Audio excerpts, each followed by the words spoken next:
کریم اما بعد، الحمدللہ ہمارے اس احکام رمضان کورس کے 5 سبق مکمل ہو چکے ہیں اور آج ہمارا 6واں سبق ہے۔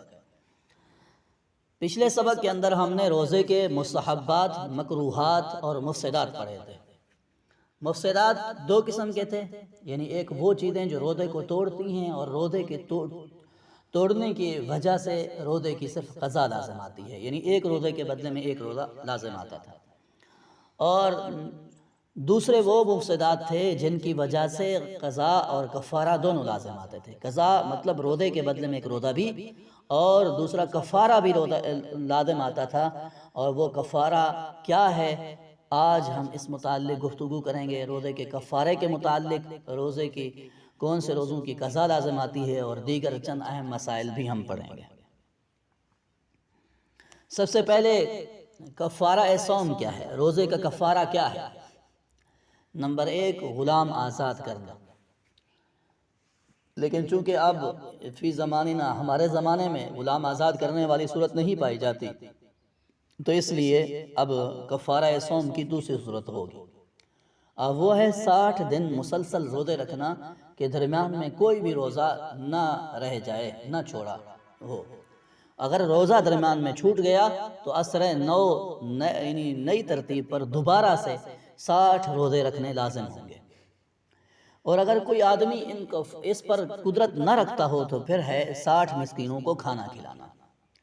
لیکن گویا کہ اگر پہلے وہ 60 روزوں پر قدرت رکھتا ہے تو اس کے لیے پھر یہ تیسری صورت یعنی 60 مسکینوں کو کھانا کھلانا نہیں ہوگا۔ مزید ہم اس میں یہ بھی چیز پڑھ لیتے ہیں کہ روزے کا جو فدیہ ہے یہ کیا ہوتا ہے اور کس صورت میں ادا ہو جاتا ہے۔ تو یاد رہے کہ روزے کا فدیہ وہ ادا کر سکتا ہے جس کے لیے دوبارہ روزے رکھنے کی امید نہ ہو، یعنی بیمار ہوا ہے اور اتنی اب کمزوری ہو گئی ہے کہ اب دوبارہ روزے نہیں رکھ سکتا، یا وہ بوڑھا ہے، شیخ فانی ہے، اب وہ روزے رکھنے پر قدرت نہیں رکھتا، تو اس کے لیے یہ ہے کہ روزوں کا وہ فدیہ ادا کرے گا۔ اور روزوں کا فدیہ کیا ہے؟ ایک روزے کا فدیہ جو ہے ایک فطرانہ کی مقدار ہے۔ فطرانے کی مقدار آپ اگلے اسباق میں آ جائے گی کہ فطرانے کی مقدار کیا ہوتی ہے، مثلا 2.25 سیر گندم یا اس کی قیمت، اس کے علاوہ کشمش بھی ہے اور دیگر چیزیں بھی ہیں۔ بہرحال جس اعتبار سے بھی وہ فطرانہ ادا کرنا چاہتا ہے تو ایک روزے کا فدیہ ایک فطرانہ کی مقدار ہے۔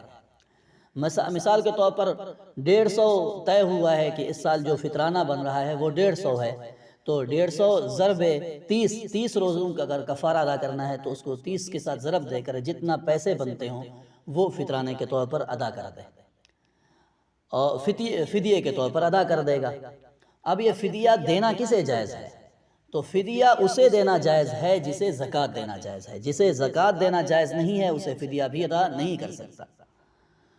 ایک اور فدیے کے مسائل میں سے ایک اہم مسئلہ جو ہے وہ ہے کسی فوت شدہ کے روزوں کا فدیہ ادا کرنا۔ اگر وہ وصیت کر کے فوت ہوا ہے تو اس صورت میں تو اس کی یہ وصیت اس کے ترکے سے پوری کی جائے گی، اور ترکے کی تقسیم سے بھی پہلے، بعد میں میراث تقسیم ہوگی، پہلے اس کی یہ وصیت پوری کی جائے گی۔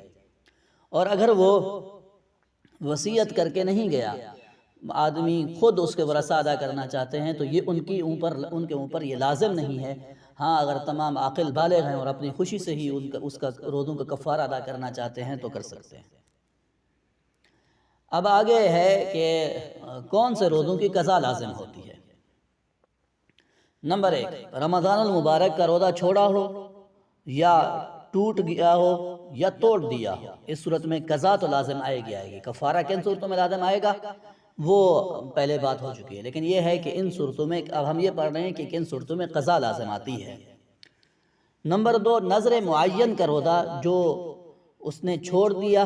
نظر معین مطلب کسی دن کا متعین کر کے کہ میں فلاں دن روزہ رکھوں گا، اب اس نے نہیں رکھا، توڑ دیا یا چھوڑ دیا یا ٹوٹ گیا، اس صورت میں بھی اس کی قضا آئے گی۔ نفل روزہ رکھا لیکن پھر اسے توڑ دیا، اس صورت میں بھی قضا لازم آئے گی۔ اور یہ یاد رہے کہ یہ جو قضا کے روزے ہیں انہیں پے در پے مسلسل رکھنا لازم نہیں ہے، بلکہ وہ اپنی سہولت سے جب بھی اس کو موقع ملے وہ رکھ سکتا ہے، لیکن ہاں البتہ اس میں اس بات کی رعایت رکھی جائے کہ جتنا جلدی ہو سکتا ہے روزوں کی قضا کرے، اور تاکہ اس لیے کہ زندگی کا کوئی علم نہیں ہے کہ کب ختم ہو جائے تو وہ اپنے روزوں کی قضا کر چکا ہوں۔ اب چند مسائل ہیں خواتین کے روزوں کے متعلق۔ تو یاد رہے کہ حیض و نفاس کی حالت میں روزہ رکھنا جائز نہیں ہے، لیکن یہ ہے کہ ان کی بعد میں قضا لازم ہے۔ جب بھی وہ فارغ ہو رمضان المبارک کے بعد تو اس صورت میں ان روزوں کی اس پر قضا لازم ہوگی۔ روزے کی حالت میں اگر ایام شروع ہو جاتے ہیں کسی خاتون کے تو اس کا یہ روزہ شمار نہیں ہوگا، لیکن البتہ یہ ہے کہ وہ اس روزے کی بعد میں قضا کرے گی، یہ روزہ بعد میں رکھے گی، اور جب اس کے ایام شروع ہو جاتے ہیں اور اس کا یہ روزہ ختم ہو جاتا ہے تو وہ کھا پی سکتی ہے، لیکن سرعام کھانے سے اجتناب کرے۔ تیسرا مسئلہ اس متعلق یہ بھی ہے کہ صبح صادق سے پہلے اگر کوئی خاتون ماہواری سے اور اپنے ایام سے پاک ہو جاتی ہے تو اس پر وہ روزہ لازم ہے کہ وہ روزہ رکھے۔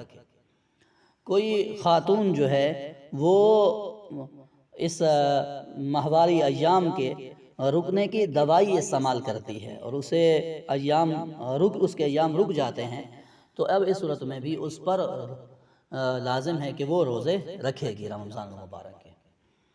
اور وہ خاتون جسے بیماری کا خون آتا ہے، یعنی جسے استحاضے کا خون کہا جاتا ہے، اس خاتون پر بھی روزے رکھنا لازم ہے کہ وہ رمضان المبارک کے روزے رکھے گی۔ ایسا نہیں ہے کہ اس صورت میں اس پر روزے ختم ہو جائیں، نہیں، بلکہ وہ اسی صورت میں ہی، ایسی حالت میں ہی روزے اپنے رکھتی رہے گی۔ تو یہ کچھ مسائل تھے، یعنی جو متفرق تھے لیکن عمومی مسائل ہیں، روزے کے متعلق پیش آمدہ مسائل ہیں، تو اس پر ہم نے گفتگو کی ہے۔ باقی اگر کوئی چیز سمجھ نہ آ رہی ہو تو وہ ضرور پوچھ بھی سکتے ہیں۔